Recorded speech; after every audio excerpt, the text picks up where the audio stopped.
Hello dear students, today we'll discuss about mandible. The mandible is the only movable bone of the facial skeleton, and on lateral view it appears as the letter L. In newborns, it is composed of two halves which is joined together at the symphysis mentae by a fibrous joint, and it is replaced by bone by 2 years of age. Now, what are the parts of mandible? The mandible is having a horseshoe-shaped body and two vertically oriented rami. So this is the horseshoe-shaped body and these two are the vertically oriented rami. Now we'll see the horseshoe-shaped body. The body is having an external surface, an internal surface, upper border and lower border. Now first we'll see the external surface. In the midline you can see the symphysis mentae. Symphysis mentae, as I said before, it is a faint median ridge that marks the union of the two right and left halves of the mandible. And just when you trace the symphysis mentae downwards, it expands into a triangular projection over here. So symphysis mentae, it expands into a triangular projection over here, and that is known as mental protuberance. So that is mental protuberance, or you can say it is a point of chin. And on the infralateral angles of the mental protuberance, so this is a mental protuberance, and on the infralateral angles you get two tubercles, and these are known as mental tubercles. You know that incisor teeth come over here. So below the incisor teeth and on either side of the symphysis mentae, you get two fossa here, that is known as the incisive fossa, for the attachment of mentalis muscle and a slip of orbicularis oris muscle. Now, another important feature that you can see here is the mental foramen. The mental foramen is located below the junction between the two premolar teeth, and it gives passage to the mental nerve and vessels. The mental foramen is of significance medico-legally that we will see later. Now, another important feature is that an oblique line, you can see an oblique line passes from the anterior border of the ramus and goes towards the mental tubercle. Here, it goes like this, from the anterior border of the ramus to the mental tubercle. And from the posterior aspect of this region, the buccinator arises, and from its anterior part, two muscles are attached, that is the depressor labii inferioris and depressor anguli oris. The area below this oblique line, so this is an imaginary line, and the area below here, three structures are crossing this region from within outwards. So these are the tortuous facial artery, the facial vein, and the marginal mandibular branch of the facial nerve. So we discussed about the symphysis mentae, the mental protuberance, the two mental tubercles, the incisive fossa, the mental foramen, the oblique line, and the three structures that are crossing behind the oblique line. So these structures are the tortuous facial artery, facial vein, and the marginal mandibular branch of the facial nerve. Now we'll see the internal surface. So this is the internal surface. You can see an oblique line arising from below the socket of the third molar tooth to the level of the symphysis mentae. So this is the oblique line. And this line is known as the mylohyoid line, and that gives origin to the mylohyoid muscle. So when I'm placing like this, you can see it more clearly. This is the oblique ridge. That is the mylohyoid line which gives from where the mylohyoid muscle arises. Now, two structures, that is a superior constrictor and pterygomandibular raphe, are attached to the inner surface of the body above the posterior end of the mylohyoid line. That is, they are attached to this region above the posterior end of the mylohyoid line. So below the posterior end of the mylohyoid line, you have a groove. See, you can see a groove here, that is the mylohyoid groove, and that transmits the mylohyoid nerve and vessels. So through this region, mylohyoid nerve and vessels pass. Now, two fossa are seen below and above the mylohyoid line. So above the mylohyoid line, you have a fossa known as sublingual fossa, and below the mylohyoid line, you have submandibular fossa. So sublingual fossa, in the fossa you have the sublingual gland, whereas in the submandibular fossa you have the submandibular gland. And in the center you get genial tubercles. So genial tubercles are of 4 in number, 2 superior and 2 inferior. So here you have the 2 superior and 2 inferior genial tubercles, and this tubercles gives attachment to the genioglossus and geniohyoid muscle. The superior tubercles give attachment to the genioglossus muscle. So that means you can remember like it is going to the tongue.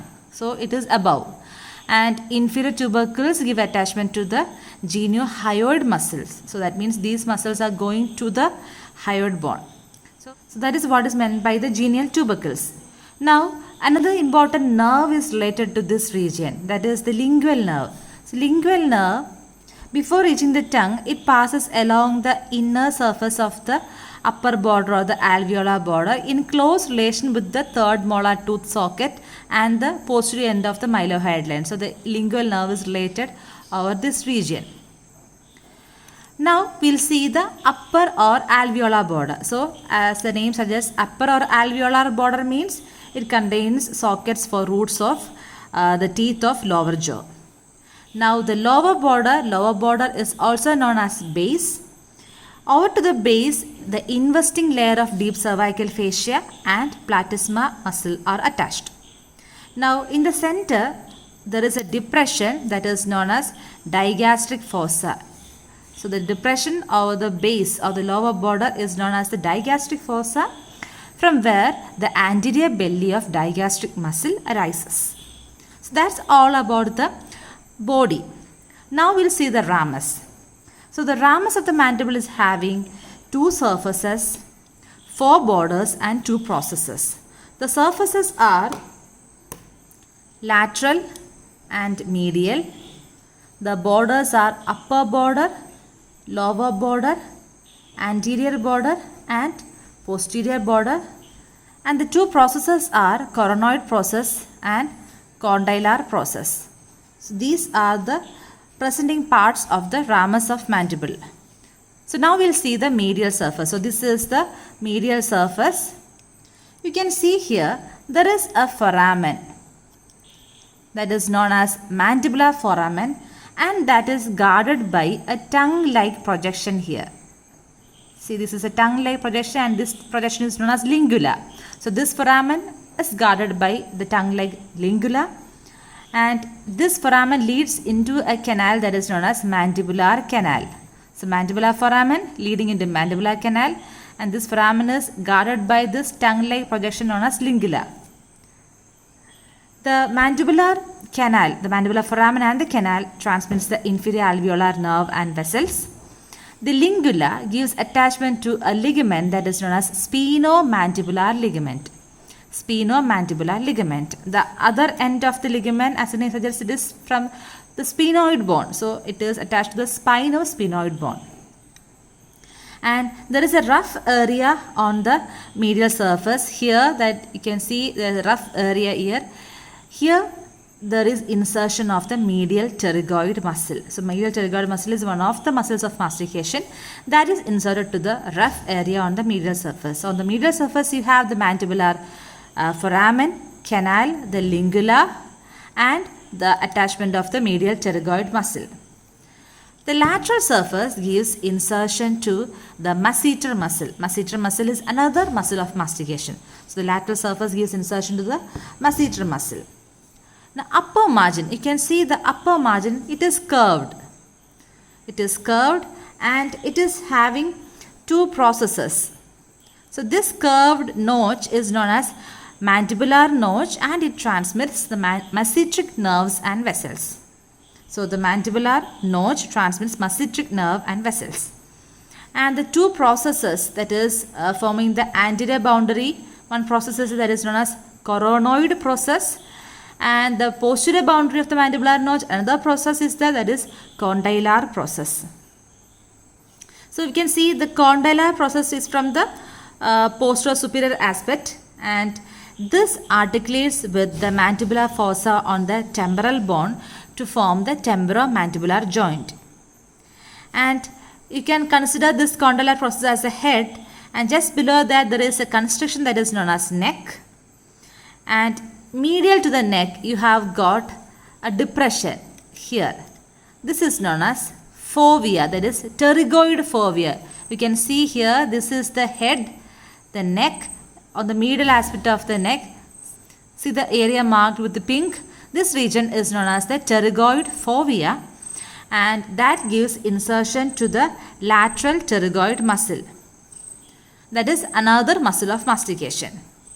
Now, next is the coronoid process. Coronoid process is another upward projection from the anterior-superior aspect. The apex and medial surface of the coronoid process gives insertion to the temporalis muscle. That is also another muscle of mastication. So, which all muscles of mastication we learned? Over the rough area on the medial surface there is attachment to the medial pterygoid muscle. Then over the pterygoid fovea you have attachment or insertion to the lateral pterygoid muscle. Over the coronoid process, that is the apex and medial surface, insertion to the temporalis muscle, and over the lateral surface there is insertion to the masseter muscle. So these are the main four muscles of mastication. Now the lower margin is continuous anteriorly with the base or the lower border of the mandible, that is the lower border of the body of mandible. And you can see here an angle is formed between the posterior border and the lower border. This is an angle that is referred to as the angle of mandible. And over this region the stylomandibular ligament is attached. In females this angle is inverted, whereas in male this angle is everted. So everted in males and inverted in females. Now what are the relations to the salivary glands? So we said in the internal surface of the body there are two fossa, one lying above the mylohyoid line, one is lying below the mylohyoid line. The one lying above is sublingual fossa, that is related to the sublingual gland. The one lying below is related to the submandibular gland, and that is known as submandibular fossa. Now the parotid gland is also related to this, and that is related to the posterior border, the lateral and medial surface of the ramus of the mandible. So the posterior border, lateral and medial surface of the ramus of mandible is related to the parotid gland. So these are the three salivary glands. Now we can recollect what are the nerves related to the mandible. So first we said the mental nerve that is passing through the mental foramen. Then we said about the marginal mandibular branch of the facial nerve that is crossing this region just behind the oblique line. Then we told about lingual nerve that is related to the alveolar border, inner surface of the alveolar border. Then we told about the inferior alveolar nerve passing through the mandibular foramen through the mandibular canal. Then we told about the mylohyoid nerve that is passing through the mylohyoid groove. Then we discussed about the masseteric nerve that is passing through the mandibular notch. And one more nerve we have to remember, that is auriculotemporal nerve, and that is related to the medial side of the neck of mandible. So this is the neck, so it is related to the medial side of the neck of mandible. So these are the 7 nerves related to the mandible. Now we know that the facial artery is related here, so you can palpate the facial artery at this region, that is at the base of mandible at anterior inferior angle of the masseter. Now what are the ligaments attached? The ligaments attached we have seen over to the lingula we have the sphenomandibular ligament. To the angle of mandible you have the stylomandibular ligament. Then on the posterior aspect of the mylohyoid line you have the pterygomandibular raphe. And one more ligament you have to remember, that is over the lateral aspect of the neck of mandible you have lateral temporomandibular ligament. Now what are the age changes in mandible? So the main age changes are, at birth we said that the symphysis mentae is the two halves of the mandible are joined by a fibrous joint, whereas in the adults and in the old age these are fused together at the region of the symphysis mentae. Then the mental foramen. So I told you initially the mental foramen has got a medical legal significance. So this is the medical legal significance. At birth, this mental foramen is located near to the lower border, whereas in the adults it is located at the junction between the upper and lower border, and in old age it is located near to the alveolar border. Now alveolar sockets, there are no teeth at birth, whereas teeth are present in the adults, whereas in old age all the alveolar process gets absorbed and thus teeth are also not present. And about the angle of mandible, this is the angle is about 140 degree at birth. In adults it is about 110 degree, and in old age also it is about 140 degree. And the coronoid and condylar process, at birth the coronoid process is slightly at a higher level than the condylar process, whereas in adults and in old age the condylar process is at a higher level. These are some of the age changes in mandible. Ossification. So this is the second bone to start ossification after the clavicle, and it develops from Meckel's cartilage. To be precise, you can say the region from the mandibular foramen to the mental foramen, this much region arises from the mesenchymal sheath of the Meckel's cartilage. It is the first arch cartilage. Whereas the region medial to the mental foramen is also from the Meckel's cartilage, but it is by endochondral ossification, and the processes are arising from secondary cartilages other than the Meckel's cartilage. Regarding applied aspect, fracture of mandible is a common feature, and the sites of the fracture of mandible are the neck of the mandible. This is the neck, the angle of mandible, and the region of the canine region. So here comes the canine region. So the neck, it is the weakest part, so it is likely to get fractured. Then the angle of mandible, the more force or blow can occur at this region.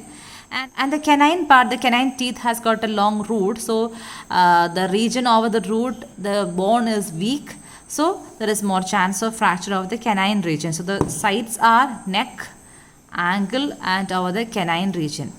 So these are some important points regarding the mandible. So you have to know about the presenting parts, you have to know about all the nerves related to the mandible, then the age changes in the mandible, then the ligaments attached to the mandible, the insertion of the muscles of mastication, where is the location, then the relation of the various salivary glands to the mandible. I hope you understood this topic. Thank you.